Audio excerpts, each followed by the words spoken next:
অ্যালফাবেটের মালিকানাধীন গুগলকে তাদের internet browser Chrome বিক্রিতে বাধ্য করতে চায় মার্কিন বিচার বিভাগ ডিওজে। সেজন্য বিচারকের কাছে আবেদন করা হবে বলেও গুঞ্জন রয়েছে। এর আগে গত আগস্ট মাসে একটি মামলার রায়ে বিচারক ঘোষণা করেছিলেন যে গুগল অবৈধভাবে সার্চ মার্কেটে একচেটিয়া আধিপত্য বিস্তার করেছে।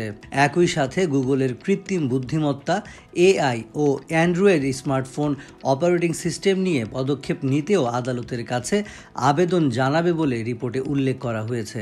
গুগল সার্চ ব্যবহার করে ক্রোম ব্রাউজার ব্যবহারকারীদের ইন্টারনেট দেখার অভিজ্ঞতা ও বিজ্ঞাপনের ধরন নিয়ন্ত্রণ করে। এই ব্রাউজার গুগলের বিজ্ঞাপন ব্যবসায় গুরুত্বপূর্ণ তথ্য সংগ্রহ করে। এর মাধ্যমে কোম্পানিটি বিশ্বব্যাপী প্রায় 2/3 ব্রাউজার মার্কেট দখল করে রেখেছে।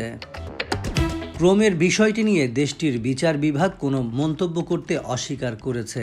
অন্যদিকে গুগলের রেগুলেশন ডিপার্টমেন্টের ভাইস প্রেসিডেন্ট লি অ্যান মুলহলেন্ড এক বিবৃতিতে বলেছেন, বিচার বিভাগ এমন একটি রেডিক্যাল এজেন্ডা সামনে আনছে যা এই মামলার আইনি বিষয়গুলোর অনেক বাইরে এবং এর ফলে ব্যবহারকারীদের ক্ষতি হবে। প্রযুক্তিগতভাবে গোটা বিশ্বকে যেখানে নেতৃত্ব দেওয়ার কথা যুক্তরাষ্ট্রের সরকারি দখলদারি, তাতে বাধা সৃষ্টি করছে। বাইডেন প্রশাসন এমন নীতি বড় প্রযুক্তি প্রতিষ্ঠানের বিরুদ্ধে বেশ কড়া পদক্ষেপ। তবে ডোনাল্ড ট্রাম্প পুনরায় নির্বাচিত হওয়ায় এই মামলার উপর সেটার প্রভাব পড়তে পারে। অন্যদিকে গুগল দাবি করেছে তাদের সার্চ ইঞ্জিন মানের জন্য জনপ্রিয় হয়েছে। একই সাথে তারা বড় কোম্পানিগুলোর সাথে প্রতিদ্বন্দ্বিতা করছে।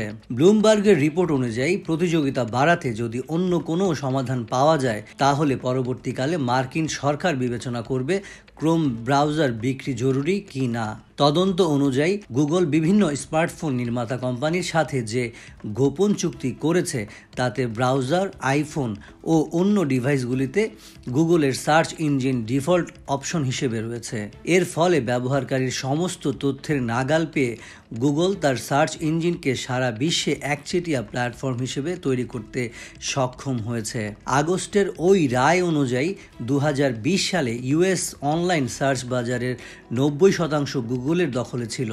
মোবাইল ডিভাইসের ক্ষেত্রে তা আরও বেশি, 95%। তবে ওই রায়ের বিরুদ্ধে গুগল আবেদন করবে বলেই আশা করা হচ্ছে এবং সেক্ষেত্রে আইনি লড়াই বহু বছর ধরে চলতে পারে। বাজারে কোনো সংস্থার একচেটিয়া আধিপত্য রুখতে আলিবাবার বিরুদ্ধে পদক্ষেপ নিয়েছিল চীন। এবার যুক্তরাষ্ট্র একই পথে হাঁটতে চলছে কিনা সেটাই দেখার বিষয়।